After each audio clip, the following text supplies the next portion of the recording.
Sup everyone, I'm your female otaku, and I'm here to show you my first impressions of the summer 2019 season. Apologies for not uploading a spring 2019 video. I was traveling just about every week for a total of 5 conventions. If you want to keep up with that sort of thing, I recommend following my Instagram and Twitter. Anyway, let's get on to the anime.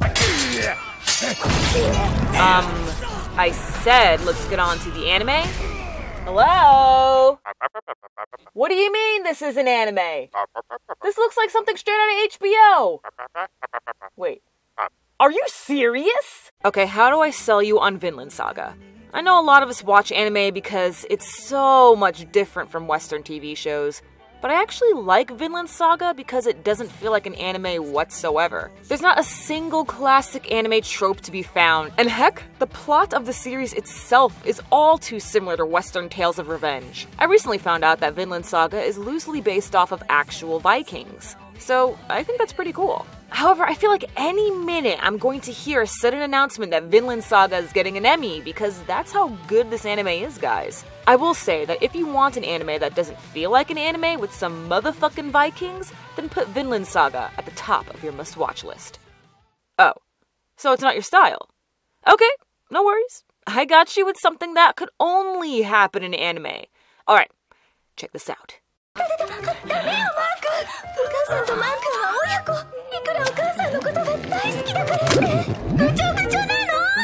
Is this what you want? Huh, anime fans? You did this! You read the manga!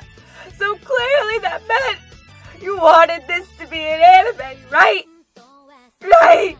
Awkward ecchi aside, Okasan Online is about a super strange MMORPG that's in beta testing. The purpose for this game is to get moms and their children to bond. Why it has this function, I do not know. The mom is super OP even though she knows nothing about PC games, which made me question, how is she OP? Then I figured it out. You see her hair? Instead of having it rest on one side like your typical dying anime mom, she decided to part her hair and have it rest on both sides. It's genius! She found a way to lift the curse! Praise be his mercy! Anyway, this anime can be super cringy at times with its cheap panty shots and awkward mom and son kinks, but it's super funny. It's pretty much a good fix if you're craving for more Konosuba, but if you're craving a fantasy with a bit more weight to it, then catch up to Danmachi Season 2. Oof, this feels weird. To think I reviewed both Season 1 and the Sword Art Toria spin-offs back in the day, and now we're finally at Season 2. I like Danmachi, because it's just dumb. There's a lot of decisions characters make that just don't make sense. Hestia won't stop whining, and Belle is still as interesting as a piece of lint. But I've stuck with Danmachi this far because of the likable side characters and the fights. It's really just a fun little pastimer, so you could probably binge it all when it's done airing. Alright, at this point you're probably doubting me as an otaku, but I've got you with something that'll really catch your eye.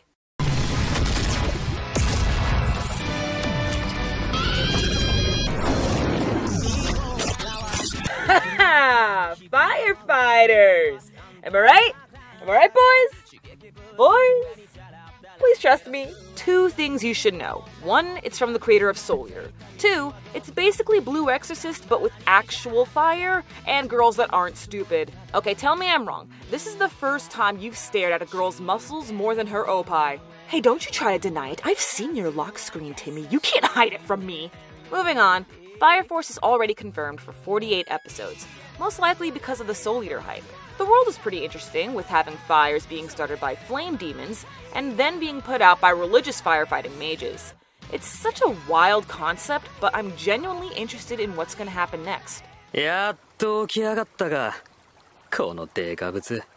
So you're telling me that these people survived the apocalypse through sheer willpower, even though they had no food, no water, and weren't breathing? Fucking anime, I swear sometimes. I'm surprised Dr. Stone got an anime so fast. I read the manga when it first came out in 2017, so how the heck did it get confirmed for 1 full season of 24 episodes? This could mean that we'll get an anime original ending, or a pretty shitty end, but it's too early to tell at this point. I dropped the manga because it had a pretty slow start, so I'm glad I'm sticking with the anime. Its pacing is so much better, and that's the kind of stuff I look for in an adaptation, a way to enhance or fix the original source material. Yo yo yo yo yo yo yo yo yo yo yo yo yo yo yo yo yo yo yo. Why aren't you watching Case Files? Barely anyone is talking about Case Files, and it's making me upset. I said this before, and I'll say it again. You don't need any prior knowledge of Fate to get into Case Files. Would it be nice if you did? Yes. Do you absolutely have to? No. It's like watching the Danganronpa 3 anime without any knowledge of the light novels. Like, yeah, things will fly over your head, and some things will have a better impact if you knew the full story. But is it necessary? No. Okay, now, go watch Case Files, you filthy heathen. Alright, so let's talk about Demon Slayer. I'm actually super impressed with... What? What do you mean I didn't talk about Case Files? I just did. Oh, you want me to actually describe to the people what the anime is about instead of just telling them to watch it? Fine, have it your way. Okay, so why watch Case Files in the first place, even if you're not a huge Fate fan? Well, Case Files focuses on the Mages Association in London. You watch as one of the leaders solves mysteries with his students, revolving around the association. It may sound like your typical Mystery of the Week anime, but there is an overarching story that's slowly making its way to the front line. There's action, jokes, lovable characters, and damn good art and animation. Seriously, man, please check it out. Okay, now back with Demon Slayer. I'm very impressed with Demon Slayer, as we're already more than halfway through the series, and yet I'm still terrified by the demons. The Titans from Attack on Titan? Got used to them after a few episodes. Zombie anime? Please. And I think it's safe to say that all vampire scariness is ruined forever. But the demons in Demon Slayer? Boy, I have to cover my eyes sometimes. Almost all of them make me cringe at how creepy they can be. They all have different powers, they all look different, and even sound different. So, bravo to the mangaka and animation team, cause I'm still freaked out. But anyway, let's talk about the characters. Now that we finally have our main cast, I gotta say that we have a really rounded and well-developed group. Over time, you see our main protagonist Tanjiro grow with each battle. It doesn't take him a single episode, or even 2 episodes. Slowly but surely, Tanjiro uses his brain and skill set to beat these super tough demons. I didn't like Inosuke at first. For a solid 4 or 5 episodes, the dude was nothing but loud, stubborn, and just overall extra.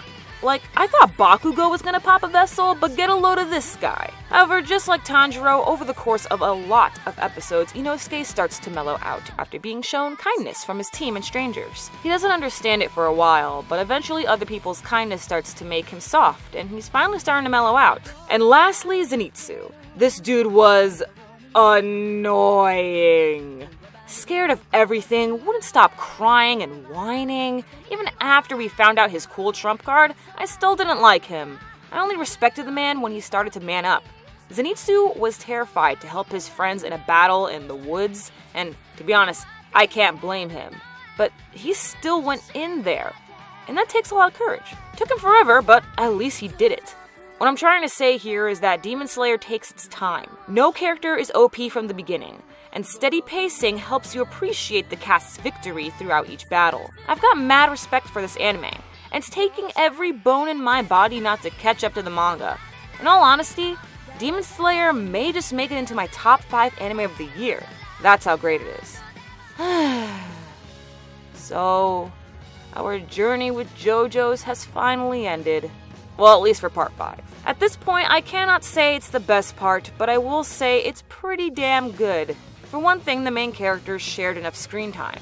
It wasn't just the Bruno show or the Fugo show, and Giorno didn't take a back seat throughout most of the anime. They each got their time to shine and then some. The story flowed really well, with absolutely no filler unless you count the recap episodes. It starts off with Giorno getting into the Passion gang, then doing a couple of missions while in the gang, transporting the boss's daughter, and ultimately defeating the big bad. I felt like this kind of smooth story structure was lost with parts 4 and 3. So I'm super happy it was brought back. The battles were hype as always, and the new memes will last us for a while. The only major gripe I have with part 5 is the villain. I don't want to spoil who the main villain is, but I will say that he is the first JoJo villain I absolutely despise. He's not exactly badly written, I just hate his petty and desperate personality. Well, Till next time, JoJos. I'll be looking forward to part 6 when it comes out after Fire Force finishes airing, most likely. Are there any anime I should be watching? Let me know what series you're watching this season. I want to give a very special shout out to Giovanni Herrera for donating to my Patreon. If you want a very special shout out in the next video, stream, or what have you, then please click on the Patreon link in the description to donate. I'm your female otaku. Sayonara.